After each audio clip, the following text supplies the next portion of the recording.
Gracias por continuar con nosotros. Contamos con la participación del licenciado Pelegrín Castillo. Pelegrín es presidente ya de la Fuerza Nacional Progresista porque hay un presidente ad vitam. Vicepresidente. Tú eres el presidente, digamos el presidente ejecutivo. Bueno, estoy en el día a día de la fuerza.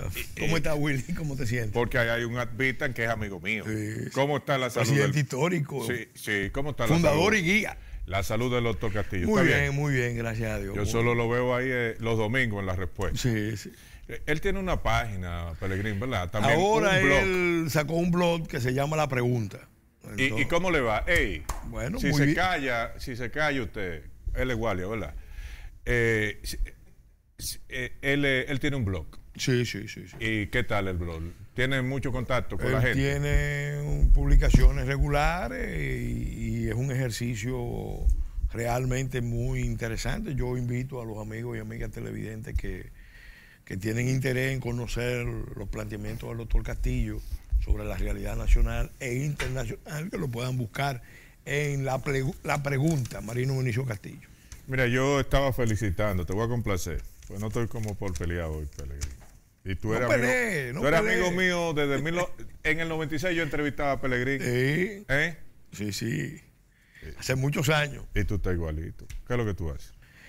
No, yo lo que trato es de llevar una vida armónica. De ver la vida con mucho sentido de comprensión, de entender las posiciones de los demás. Cuando tú entiendes por qué los demás actúan como actúan, tiene una existencia mucho más tranquila. La embajadora designada por el presidente de la República, perdón, de los Estados Unidos, Robin Bernstein, me parece que sí, en el Senado, cuando tuvo que contestar preguntas del Comité de Exteriores del Senado de los Estados Unidos, se refirió al tema de los apátridas en República Dominicana. Yo decía anteriormente que si bien es cierto que tocó el tema, también es cierto que fue reseñada fuera de contexto, porque ella tocó otros temas más, como el caso de la corrupción, el caso de... serían las labores de observación que ella tendría en mente llevar a cabo. Para Pelegrín Castillo, de la Fuerza Nacional Progresista, ¿qué significa eso? Yo pienso que ella empezó con mal pie, porque está claro que en el caso de República Dominicana no hay apatridia, que la decisión de la 168-13 fallo del Tribunal Constitucional es una expresión de la soberanía del Estado dominicano, que no se puede revertir ni que lo quiera la administración Trump, como lo quería la administración Obama o los europeos o los organismos internacionales. Pero que todo eso también está construido sobre la base de una manipulación de tipo criminal. ¿Por qué de tipo criminal? Mira, por una razón, la comunidad internacional, empezando por los propios Estados Unidos, saben que Haití es un estado colapsado, que Haití es un estado fallido. Hay una idea de que es muy poco lo que se puede hacer con Haití, que no vale la pena ni siquiera hacer un esfuerzo de reconstruirlo. Fíjate que trascendió una posición que supuestamente se le atribuye al presidente Trump, de que Haití es una especie de pozo séptico. No, supuestamente no. Él dijo, no fueron esas exactas palabras. Bueno, exacto. Él no dijo pozo séptico, pero yo estoy usando la expresión. Él dijo pozo séptico. Entonces, esa opinión es una opinión dominante en Estados Unidos. ¿Qué pasa? No ven ningún incentivo de involucrarse en una reconstrucción de Haití, en Haití, porque entienden que Haití no tiene posibilidades.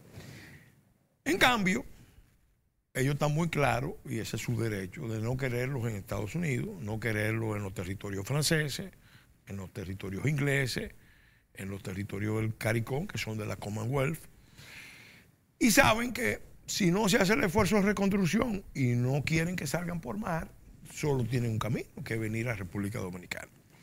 Aquí en República Dominicana, lamentablemente, por temor, por inconsciencia, por cobardía, por irresponsabilidad, por intereses. ¿De quién? Hay sectores, no, diferentes sectores de las élites dominicanas que en diferentes momentos han mandado la señal equivocada al mundo de que puede haber una solución dominicana al problema haitiano. Entonces, aquí en sectores de la política, del empresariado, de la intelectualidad, del mundo religioso, del mundo militar, de la sociedad civil, del mismo mundo sindical, de alguna manera se han acomodado a la idea de que, bueno, Haití y los haitianos son una especie de carta de negociación de nuestros intereses con los poderes internacionales.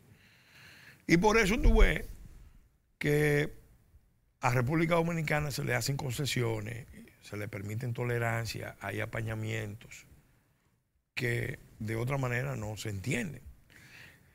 Ya explico, tú puedes abundar eso. Mira, ¿Cuál es concesión? Mira, por ejemplo, a República Dominicana, en materia de crediticia, se ha seguido una política muy flexible, muy liberal. ¿De qué? ¿De la banca internacional? De la banca internacional, ¿Y los organismos de los organismos multilaterales. ¿Por qué? Es decir, han sido buenos con nosotros. Porque nosotros le estamos resolviendo un problema, es un 2 por 1. Es decir, un cambio. Es un 2 por 1. Es un cambio. Es un cambio. Todo el sistema. Yo te dejo entrar haitiano y tú... Óyeme, todo el sistema de subsidio del Estado, bono luz, bono gas, solidaridad, está siendo apoyado militantemente por los organismos internacionales. Pero yo te aseguro a ti que si mañana el gobierno trata de cumplir con lo que anunció el presidente de poner a valer las normas de nacionalización del... ¿Cuándo fue eso? En el discurso de la Asamblea. Ah. Ya los organismos internacionales van a empezar a ver las cosas de otra manera. ¿Con 900 guardias? No, me refiero a las normas de nacionalización del Estado. Ah, ok. ¿Por qué? Del trabajo. ¿Por qué? Porque todo ese sistema de subsidios se está consintiendo y se está apoyando. Fíjate que pasamos a ser uno de los países de la región que tiene mayores niveles de subsidio directo a la población. Pero justo cuando se está produciendo el desplazamiento de la población dominicana. Te voy a poner otra muestra más de esa conspiración criminal, porque no tiene otra característica. Es muy sutil, es sofisticada, de alta inteligencia. Cuando se iba el embajador Brewster, él anunció con bombos y platillos que los norteamericanos estaban consintiendo a República Dominicana 80,000 visas de residencia todos los años. Y decía que eso era una gran noticia y que solamente México, que tiene 12 veces más población que República Dominicana, recibía más visas que nuestro país. ¿Por qué? Porque en el fondo lo que está prevaleciendo en el enfoque de los europeos y de los norteamericanos y de los organismos internacionales es que al problema geopolítico del Estado colapsado de Haití hay que responderle también creando unos espacios en República Dominicana, y para evitar tensiones y conflictos, entonces están abriendo la válvula de la emigración permanente Dominicana. de los dominicanos de más calificación. Eso no... Pero, Pelegrín, eso no se da, perdona que te interrumpa, tú mencionas el caso norteamericano y también en el europeo. Yo te puedo asegurar que la política europea de migración va dirigida... abierta, porque allí lo que tú encuentras son los segmentos más bajos en términos intelectuales y económicos de la población dominicana. Mira, te vas al sur del país, vas a encontrar que hay pueblos enteros cuyas mujeres, eso no es una casualidad, no es la familia entera que se va, no, las mujeres se van a trabajar a Europa porque se le ha dado visa. Sí. Para que permanezcan allá. Ellos saben muy bien que eso tiene un efecto desestabilizador de la familia. Entonces voy a señalarle... Ese acompañante tuyo va a haber que trancarlo aquí. Sí, definitivamente que sí. Hay un tema importante. Mira, en el año 1999, voy a revelar un dato. Vino una comisión del Parlamento Europeo. ¿En qué año? 1999. ¿Tú eras diputado? Yo era diputado y por eso puedo hablar con propiedad. Sí. esa comisión del Parlamento Europeo hizo una evaluación de la situación de la isla. Fue Haití y vino República Dominicana. La conclusión de esa comisión de eurodiputados era que en la isla había un problema de sobrepoblación y un riesgo real de conflictos entre dominicanos y haitianos. Lo que ellos proponían para bajar las tensiones y resolver el potencial peligro de un conflicto era propiamente un intercambio de poblaciones. Que nosotros abriéramos el espacio para la creación de una minoría nacional haitiana, que incluso nombráramos un funcionario dominicano que estuviera al frente de lo que sería una especie como de minoría nacional con un trato especial dentro de la República Dominicana, y que en cambio ellos se comprometían a auspiciar la salida de dominicanos hacia Europa. O sea, ellos no querían llevarse haitianos hacia Europa. Sino dominicanos. Ellos querían llevarse dominicanos hacia Europa. Yo tuve una discusión con algunos miembros de esa comisión y particularmente con la eurodiputada Francisca Sauquillo Pérez de Arco. Que es española. Española, era del Partido Comunista Español. Y ella, cuando nosotros, un grupo de diputados, la encaramos, la emplazamos, nos pidió disculpas. Dijo, yo vine, se elaboró el informe, realmente lo elaboraron los técnicos, nosotros lo suscribimos, pero no nos habíamos dado cuenta de lo que estábamos suscribiendo. Ustedes tienen razón. Es decir, que no es solamente aquí que los diputados aprueban cosas sin verlas. Sí, ellos lo vieron y lo firmaron, pero ¿qué tú puedes apreciar de una visita, en una visita de una semana, 10 días?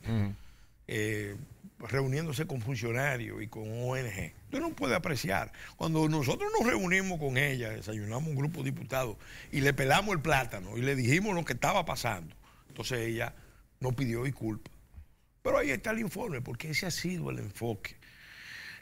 Y esto no es nuevo, miren, porque esto, bueno, el que no estudia la realidad internacional y la historia, quizás lo desconozca, pero todo el que ha visto los escenarios históricos saben que este esquema no es nuevo, se ha implantado en otros países. Mira, Jordania es un estado que tiene una casta militar fuerte, encabezada por una casa real, la casa hachemita, con mucha legitimidad dentro del mundo islámico. El estado jordano se constituyó junto, más o menos al tiempo que se estaba constituyendo el estado palestino e israelí. Y en ese proceso, Jordania pasó a ser la administradora de la crisis de la partición. Los palestinos, ¿a dónde se fueron a vivir? A Jordania. Claro, allá todos son musulmanes, todos son árabes, y esa es una realidad que hay que tenerla presente. Te vas un poco más allá al este y te vas a encontrar que cuando se produce la invasión soviética a Afganistán, Pakistán, que es un estado con armas nucleares, pero débil, se convierte en el estado pivote de la crisis y pasa a ser el administrador de esa crisis internacional que provocó millones de refugiados y que todavía perdura. Pasó a ser estado pivote y zona de amortiguamiento. Ahora, con los motivos de los conflictos en Irak y Siria, por ejemplo, Turquía, que fue imperio en la zona, un estado mucho más fuerte, el segundo ejército de la OTAN, estaba negociando con la Unión Europea la administración de la crisis de los refugiados en su territorio. Gaddafi, por ejemplo, cuando Gaddafi logró un entendimiento con Europa y los Estados Unidos, en gran medida fue sobre la base de convertirse en el gran cancerbero del norte de África, el hombre que tenía el control de quién va a Italia y quién va y todo, y controlaba. No es que él lo evitaba. Cuando cae él es que viene con más fuerza la crisis de refugiados. Entonces, esta crisis dura hace muchos años. Propiamente empezó con la caída de Duvalier, tuvo un pico muy alto con el derrocamiento de Aristides, pero no se ha resuelto el problema de fondo, que es un Haití reconstruido. Y no lo han querido resolver, y lo digo con responsabilidad. Ahí tenemos que que ve la otra dimensión.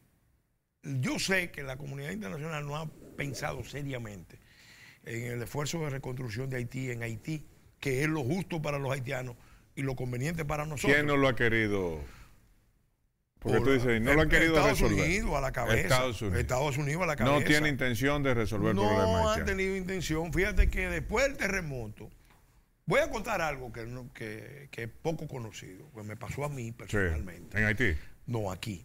¿Tú a Haití? No, no he ido a Haití. Te dan una carrera. No he ido a Haití. ¿Tú piensas ahí me han invitado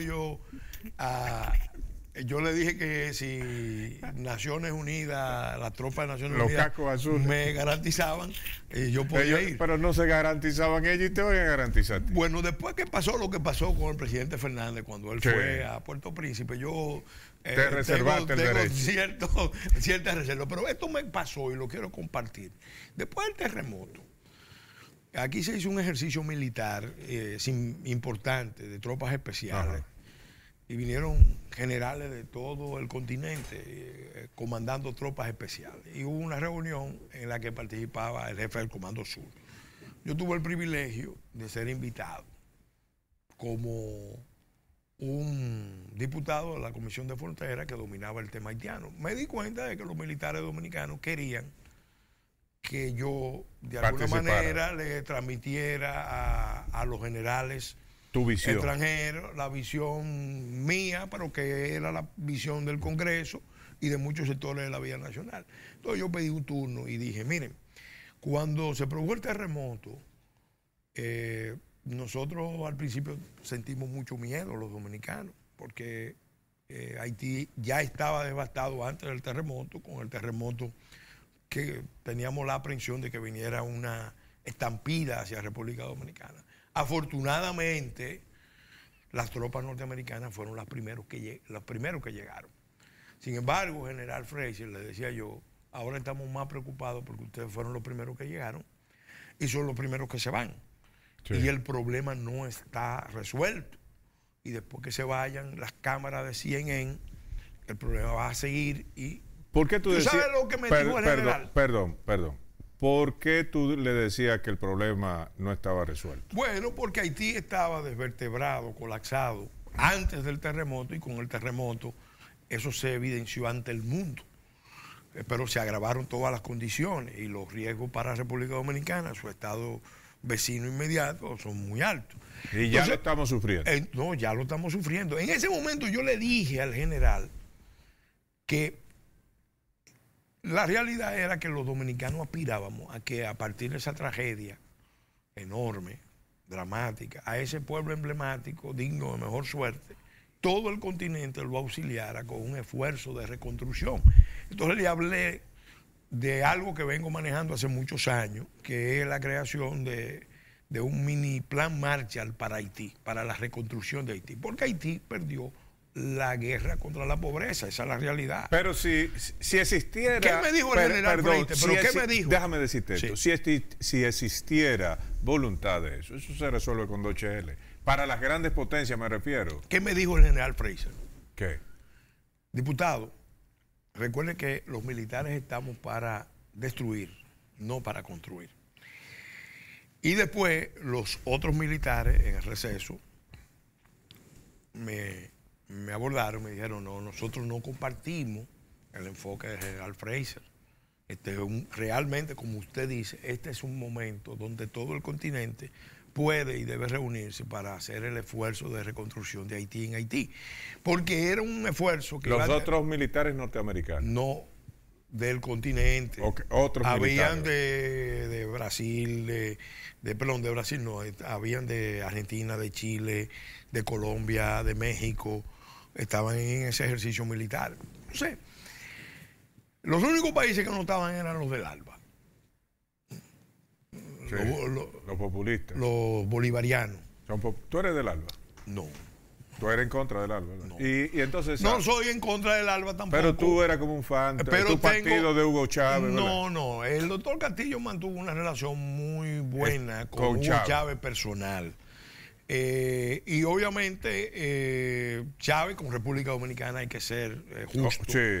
Siempre fue, es más, deferente. Y con respecto al tema haitiano fue muy cuidadoso, a diferencia de Maduro. Que en la primera oportunidad que tuvo que se mete con de producir una agresión y remarcar el aislamiento de República Dominicana lo hizo. Entonces, obviamente, ideológicamente nosotros no tenemos coincidencia con el árbol.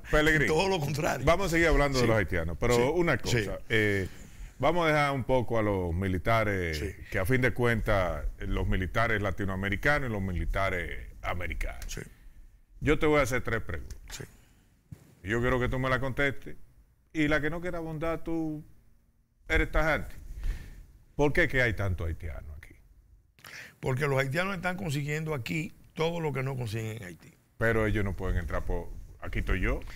El esquema, mira, las oligarquías haitianas y dominicanas hicieron unos pactos.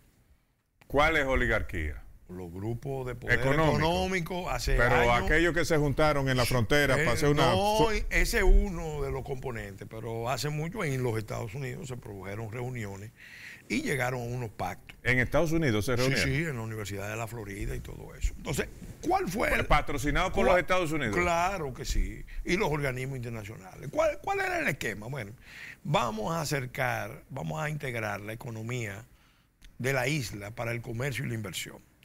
Claro, los haitianos siempre han estado claros en esto. Si yo te abro el mercado para el comercio y la inversión, tú me tienes que abrir el mercado para la liberalización laboral.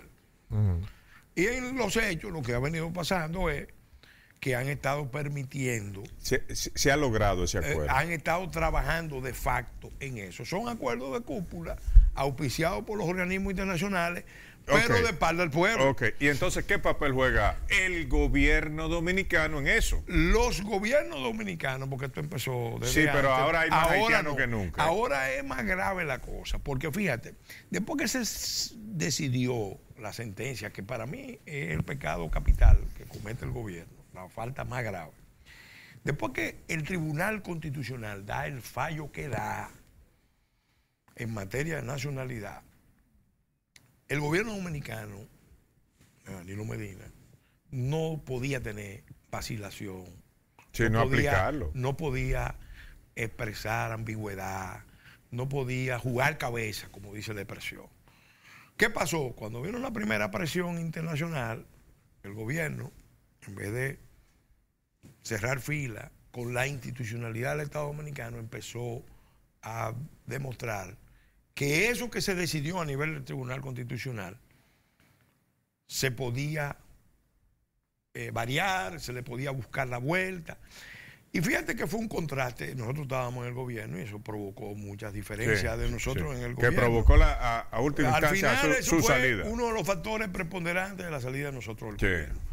El presidente fue a La Habana, cuando el presidente en La Habana defendió el fallo 168, a pesar de que en la cuestión laboral adoptó una posición discutible, pero en lo fundamental, en la parte de nacionalidad, que es lo principal, el presidente tuvo una defensa impecable de República Dominicana. ¿Qué pasa? Yo recuerdo que llamé a Reinaldo Pared y le dije, Reinaldo, esta es la oportunidad de que no se vea que esa posición es del presidente. Esta es la oportunidad en que el PLD, y no solamente el PLD, la coalición de aliados, le demos un respaldo al presidente y al Tribunal Constitucional con respecto a este fallo, porque este no es un fallo cualquiera. Aquí estamos definiendo, reafirmando la política de nacionalidad. ¿Qué hizo el gobierno? Reinaldo te dijo que sí. No hicieron nada. No, pero él te dijo que sí. No hicieron nada tampoco, no hicieron nada. El punto es que después que el presidente adopta esa posición, el ministro de la Presidencia, Montalvo, ante el cuerpo diplomático, empieza a construir un discurso que en realidad era la negación en esencia de lo que se había dicho en La Habana. Entonces, cuando tú desde el Estado, en un tema de esta naturaleza, empiezas a mandar posiciones ambiguas, posiciones vacilantes, posiciones de sí pero no, entonces los otros te están viendo, ven y arrecian los ataques. Cuando tú dices arrecia, la migración... No. Entonces, ¿qué pasa? Este proceso iba caminando conforme a un plan. Acuérdate que hasta el año pasado la pareja más poderosa de Estados Unidos Eran los Clinton. tenía la posibilidad de volver a la Casa Blanca. Ajá. Y esa gente han estado en la base de esa política desde hace muchos años. Y sobre todo después del terremoto, la Fundación Clinton, los Clinton, no solamente tienen un pie en Haití, también en este lado. Sí. Entonces, ese plan de la liberalización de los flujos migratorios y unificar los mercados para comercio e inversión de facto, ese plan iba caminando, pero empezó a tener unas contrariedades porque ellos fueron derrotados. Sí. Yo creo que ahora... ¿Lo han retomado? No, se aceleraron los planes. Entonces ahora, acuérdate que hasta en los periódicos haitianos han aparecido editoriales de los medios más importantes hablando de la visión de Haití de fomentar la migración hacia otra zona del Caribe. No es nueva. Mira, voy a revelar un dato. En el año 1949, fíjate la fecha, la primera misión de Naciones Unidas visitaba Haití a evaluar la realidad de Haití. ¿Qué determinó esa misión? La conclusión quinta de ese informe de junio de 1949. Les recomendaba a los gobiernos haitianos fomentar la migración masiva de familias enteras en forma permanente, repito, en forma permanente, hacia otra zona del Caribe menos poblada. Eso lo decía el informe de Naciones Unidas. ¿Y las razones cuáles eran? Que ya en ese entonces ellos veían que había un deterioro tan grande del medio ambiente, de los recursos forestales, de los recursos hídricos, de pérdida de, sí, de corteza pero terrestre. entonces, ¿qué hace? Esas son las intenciones de ellos. Pues pero, claro. pero tú como nación tienes que tener tu plan para proteger tu idiosincrasia. Toda la clase dirigente de República Dominicana, en los diferentes momentos, ha estado adoptando posiciones. Pero ahora es no. que ahora está así. Oye, yo no soy xenófobo ni nada por el estilo, pero aquí en la capital dominicana, en zonas del polígono central, tú encuentras más haitianos que dominicanos. En la tasa de desempleo entre los haitianos de República Dominicana aquí es más baja que en Haití. Sí. Más baja que en Haití. Aunque eso está impactando el salario real de los dominicanos, porque los amigos que me lo están oyendo tienen que saber que los dominicanos están ganando el salario real por poder de compra de 1990, de principio de 1990. Y la razón preponderante por la cual ese salario se mantiene anclado ahí. Es porque tienen una competencia desleal. Porque eso ha impactado y lo saben todos los economistas que han estudiado el tema. Aquí se le está dando bienes y servicios que en Haití no tienen. Mira, por ejemplo, la inversión del Estado Dominicano en salud pública, no pasa de 2.5% del PIB. Del PIB. Es baja con relación a los promedios de la región. Pero el asunto se agrava, ¿por qué? Porque teniendo un presupuesto bajo para salud pública, entonces tenemos todo el sistema, y no solamente con los partos, todo el sistema sanitario de República Dominicana abierta a recibir migración haitiana que llega a curarse aquí gratuitamente. Entonces, fíjate qué pasa. Pero es que hay otra cosa más que tú no has tocado. Leña y carbón. Tú le has dado el tema por arriba. Ajá. Aquí los haitianos tienen cédula dominicana. No, espérate. Cédula dominicana, yo la he visto. Vamos al otro punto. Pero tú oyes lo que yo te estoy diciendo. Vamos al otro punto. Además de eso, eso no es nada. Hay una política de darle la condición de minoría nacional y de darle documentación para convertirlo en fuerza política. Ojo, repito, para convertirlo en fuerza política. Mira. ¿Pero quién está haciendo eso? El gobierno. El gobierno y las autoridades. Pero entonces, eso no es traición. El Consejo Nacional. Pelegrín, eso no es traición. Óyeme, el Consejo Nacional de Migración. Porque nos confundimos. El presidente va y habla en la asamblea y dice que va a mover unos drones y unos soldados y que la frontera. Y hace otra cosa. Pero resulta que días antes, el Consejo Nacional de Migración de este gobierno, donde hay 5 ministros, decide reabrir ilegalmente, en forma antinacional, en forma antijurídica, en forma inconstitucional, el Plan Nacional. Se acabó y no te pude sacar nada. Entonces, ¿qué significa eso? Que el pacto antinacional existe. Ya, en contra de República Dominicana. Oye, una cosa. Sí. Entonces, el gobierno está patrocinando eso. Y la Junta Central Electoral, porque yo no puedo sacar una Junta Central, una cédula. Mira, la Junta dio una mala señal. Yo fui personalmente y se lo dije cuando con un tema de se UNICEF, acabó Pelegrín. Tomó una decisión inapropiada. Ya, Pelegrín Castillo en viernes, tranquilito, aquí en @meridiano_CNI. Recuerda que esta tarde estamos en estudio 88.5 frecuencia modulada de su dial en el interactivo CNI, que ese cintillo que usted ve ahí abajo, usted puede visitar esa página, Canal Nacional de Informaciones CNI. Todas las entrevistas de este espacio, los comentarios están ahí almacenados. Si le guste, suscríbase y recomiéndeselo a un amigo. Volvemos el lunes.